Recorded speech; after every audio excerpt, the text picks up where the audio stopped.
Jumpa lagi Sobat Olahraga, bagaimana kabar kalian? Semoga selalu dalam keadaan sehat. Pada video kali ini, kita akan memberikan informasi terbaru diantaranya sebagai berikut. Hervé Renard kembali pimpin Arab Saudi tantangan besar dan alasan timnas Indonesia harus waspada. Setelah masa sulit bersama Roberto Mancini, Arab Saudi akhirnya memutuskan kembali menunjuk Hervé Renard sebagai pelatih kepala. Bagi publik sepak bola Saudi, kehadiran Renard bukan hanya soal pergantian pelatih, tetapi juga suntikan harapan baru. Sosok pelatih yang memiliki sejarah kesuksesan bersama The Green Falcons ini diharapkan bisa membawa perubahan nyata, terutama menjelang dua laga penting dalam kualifikasi Piala Dunia 2026 zona Asia. Pada 14 November, Arab Saudi akan bertarung melawan Australia, diikuti laga krusial kontra timnas Indonesia pada 19 November 2024. Kembalinya Renard menandai babak baru dalam perjalanan Arab Saudi menuju panggung dunia. Pelatih asal Prancis ini datang dengan pengalaman segudang dan rekam jejak apik, termasuk kemenangan bersejarah atas Argentina di Piala Dunia 2022 yang lalu.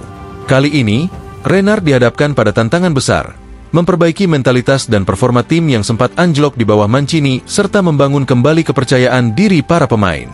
Tidak hanya itu, ia juga perlu memulihkan kekuatan skuad yang kini tengah beradaptasi dengan perubahan. Hervé Renard adalah pelatih yang dikenal berpengalaman dan memiliki rekam jejak cemerlang di level internasional, terutama di benua Afrika. Sebelum berkarir di Asia, Renard sudah menjadi sosok yang melegenda karena berhasil membawa negara-negara yang sebelumnya dipandang sebelah mata meraih prestasi besar. Berikut beberapa pencapaian penting Renard. Renard meraih kesuksesan besar pertamanya saat berhasil membawa Zambia, tim yang tidak diunggulkan, menjuarai Piala Afrika 2012.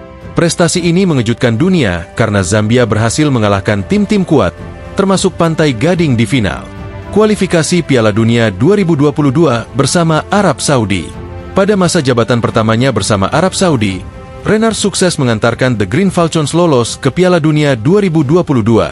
Arab Saudi bahkan membuat kejutan besar dengan mengalahkan Argentina, tim yang akhirnya menjadi juara dunia. Meskipun Arab Saudi tersingkir di fase grup, kemenangan atas Argentina menciptakan euforia dan meningkatkan status Renard sebagai pelatih bertangan dingin. Renard terkenal dengan kemampuannya memotivasi pemain, mengatasi ketidakseimbangan, dan mengeluarkan potensi terbaik dari tim-tim yang dianggap underdog. Kali ini, tantangan yang dihadapinya adalah memulihkan performa Arab Saudi yang terpuruk di bawah asuhan Mancini dan mempersiapkan mereka menghadapi dua laga kualifikasi penting. Transformasi skuad di bawah Renard, pemain baru dan lama. Menghadapi laga melawan Indonesia dan Australia, Renard membuat perubahan besar dalam komposisi pemain. Sebanyak 11 nama yang sebelumnya dipanggil Mancini dicoret, dan sejumlah pemain senior yang sempat dipinggirkan kini kembali dipanggil. Langkah ini dianggap sebagai upaya untuk mengembalikan stabilitas dan kepemimpinan di lapangan yang sempat hilang selama era Mancini. Renard memanggil kembali pemain-pemain berpengalaman seperti Salman Al-Faraj dan Yasser Al-Shahrani, yang memiliki peran krusial dalam menjaga keseimbangan tim. Salman Al-Faraj berperan penting dalam mengatur ritme permainan dan menjadi jembatan antara lini tengah dan depan. Kehadirannya diharapkan dapat menstabilkan lini tengah yang sempat kehilangan kreativitas. Yasser Al-Shahrani, pemain veteran di posisi bek kiri ini, memiliki kemampuan bertahan yang kuat dan sering membantu serangan lewat overlap di sisi sayap. Kehadiran Al-Shahrani dipandang mampu mengatasi kelemahan pertahanan yang terjadi di era Mancini. Selain itu, Renard juga memanggil kembali Saleh Al-Shehri, penyerang yang sempat terpinggirkan, namun dikenal memiliki ketajaman dalam mencetak gol. Langkah ini menunjukkan bahwa Renard ingin memaksimalkan potensi di lini serang dan memberikan dukungan kepada para penyerang yang sebelumnya tak banyak mendapat kesempatan. Tantangan besar Renard, membangun kembali kepercayaan diri pemain. Setelah masa sulit di bawah Mancini, tim Arab Saudi menghadapi krisis kepercayaan diri. Kritik datang dari berbagai pihak setelah mereka kalah dari Jepang dan hanya meraih hasil imbang melawan Bahrain. Renard dihadapkan pada tantangan utama, yaitu mengembalikan mental dan motivasi para pemain. Berikut beberapa masalah besar yang perlu diatasi Renard. Krisis kepercayaan diri pemain. Kritikan tidak hanya diarahkan pada pemain muda, tetapi juga pada bintang senior seperti Salem Al-Dawsari. Pemain ini mendapat tekanan setelah performa kurang konsisten di laga-laga sebelumnya. Renard perlu menyusun kembali mentalitas tim, membangun rasa percaya diri, dan menciptakan atmosfer positif di ruang ganti. Kurangnya konsistensi taktik dan pemain di luar posisi asli. Mancini sering mengubah formasi dan menempatkan pemain di posisi yang tidak sesuai, mengakibatkan ketidakseimbangan dan kurangnya organisasi dalam permainan. Penyerang seperti Firas Albraikan yang sebelumnya mencetak gol, tidak mendapat dukungan maksimal di lini depan. Formasi yang tidak efektif di masa Mancini. Mancini tidak mampu memaksimalkan potensi Arab Saudi dengan formasi yang seringkali membuat tim rentan di lini pertahanan.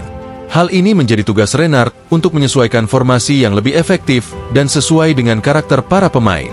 Hervé Renard membawa angin segar bagi timnas Arab Saudi dengan pendekatan taktik menyerang yang agresif dan mematikan.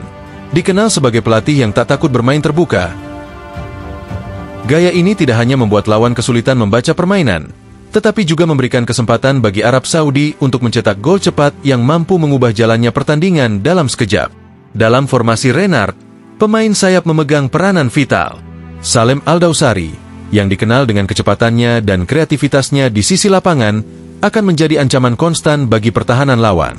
Dengan Renard yang memberikan kebebasan bagi para pemain sayap, Al-Dawsari dan rekan-rekannya diperkirakan akan memanfaatkan lebar lapangan untuk membuka ruang, menciptakan peluang, dan menekan bek sayap lawan. Renard juga mengandalkan ketajaman penyerang utama seperti Saleh Al-Shehri di lini depan.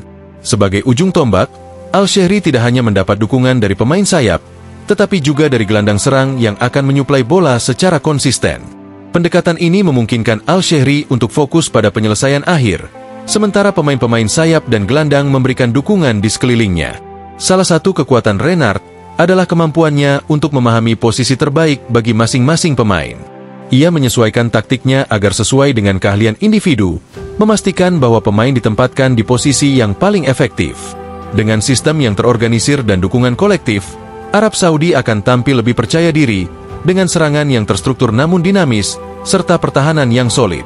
Dengan kecepatan tinggi di sayap dan serangan yang terkoordinasi, taktik Renard memaksa lawan untuk selalu waspada dan disiplin. Kemampuan Arab Saudi untuk memaksimalkan ruang di sisi lapangan berarti tim lawan akan sulit menghentikan serangan mereka tanpa meninggalkan celah. Tim-tim lawan, termasuk Indonesia, perlu ekstra waspada karena Arab Saudi yang dipimpin Renard akan tampil dengan semangat baru, gaya permainan agresif, dan kepercayaan diri yang siap mendominasi pertandingan. Alasan timnas Indonesia harus waspada. Mengapa timnas Indonesia harus ekstra waspada hadapi Arab Saudi yang kini lebih berbahaya? Rekor positif Hervé Renard, sang pembuat kejutan di panggung dunia. Kembalinya Hervé Renard ke kursi pelatih timnas Arab Saudi membawa ancaman serius bagi lawan, termasuk Indonesia. Renard bukan pelatih biasa. Ia memiliki reputasi sebagai pembuat kejutan yang mampu membentuk tim yang solid dalam waktu singkat. Di berbagai ajang besar, seperti kualifikasi Piala Dunia dan Piala Dunia 2022, ia berhasil menciptakan tim yang tampil kompetitif meski tidak diunggulkan. Rekor positif ini menjadi sinyal peringatan bagi timnas Indonesia. Renard tahu cara mengejutkan lawan, bahkan dari posisi yang tidak diunggulkan. Peningkatan moral dan pemanggilan pemain senior, mentalitas baru di lapangan. Renard tidak hanya mengandalkan taktik di lapangan, tetapi juga piawai dalam mengangkat moral pemainnya. Ia memanggil kembali para pemain senior seperti Salman Al-Faraj, sosok yang membawa pengalaman dan kepemimpinan yang sangat dibutuhkan tim. Dengan dukungan pemain senior ini, mentalitas tim Arab Saudi telah berubah drastis dari sebelumnya, dan kepercayaan diri mereka sedang tinggi-tingginya. Kembalinya pemain-pemain yang berpengalaman membawa energi baru yang bisa menjadi ancaman nyata bagi Indonesia. Strategi serangan cepat ala Renard, ancaman mematikan di sisi sayap. Gaya permainan Renard yang agresif dan ofensif membuat Arab Saudi lebih tajam dan terkoordinasi dalam menyerang. Dengan mengandalkan kecepatan pemain sayap seperti Salem Al-Dawsari, Arab Saudi siap mengancam pertahanan Indonesia dari berbagai sisi.